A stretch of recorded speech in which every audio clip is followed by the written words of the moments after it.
নবান্ন অভিযানে যাচ্ছি। কেন? এই যে আমাদের যে ডাক্তার মহিলাটাকে খুন করে দেওয়া হলো, তার তো সুবিচারের জন্য কোনো সুবিচার হচ্ছে না, আর এরকম দিনের পর দিন হচ্ছে, সব লোপাট করে দিচ্ছে প্রমাণপত্র। অর্থাৎ সেসব জন্যেই আমরা সবাই জমায়েত হচ্ছি, যাতে আমাদের সুবিচার পায়। আর কিন্তু ছাত্র যুব সমাজের ডাকে হ্যাঁ, যাতে সময় তাদেরকে একটু সহযোগিতা করবো, পাশ থেকে, আমরা ভিতর থেকে না, পাশ থেকে। কারণ তারা কতটা কী করছে সেটা লক্ষ্য করার জন্য আপনারা গিয়ে পৌঁছাতে পারবেন?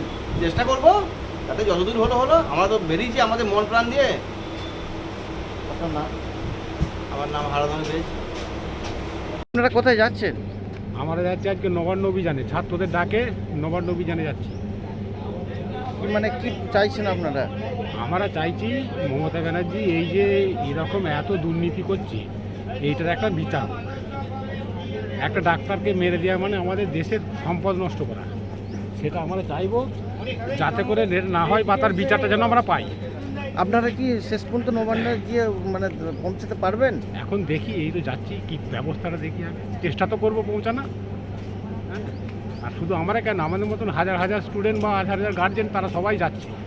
হ্যাঁ, কারণ আজকে আমাদের মেয়েরা বড় হচ্ছে, তারা পড়তে যাবে ফাঁকে, তাদের নিরাপত্তা করে। মেয়ে ছেলেরা রাতে বেরোতে পারছে না, তাদের নিরাপত্তা নেই। তার জন্য আমরা যাচ্ছি। আপনার নাম? আপনার নাম? আমার নাম সুদিন কাইতি, কাটালি বাড়ি, গোঘাট।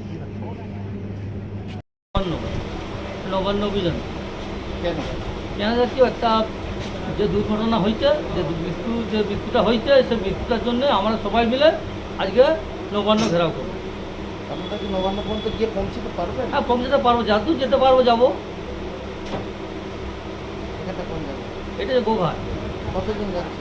আমরা যাচ্ছি ওরাই প্রায় 100 জন সকলেই এই নবান্ন নবান্ন অভিযানে যাচ্ছি। আপনার নাম? তানসার আলী খান।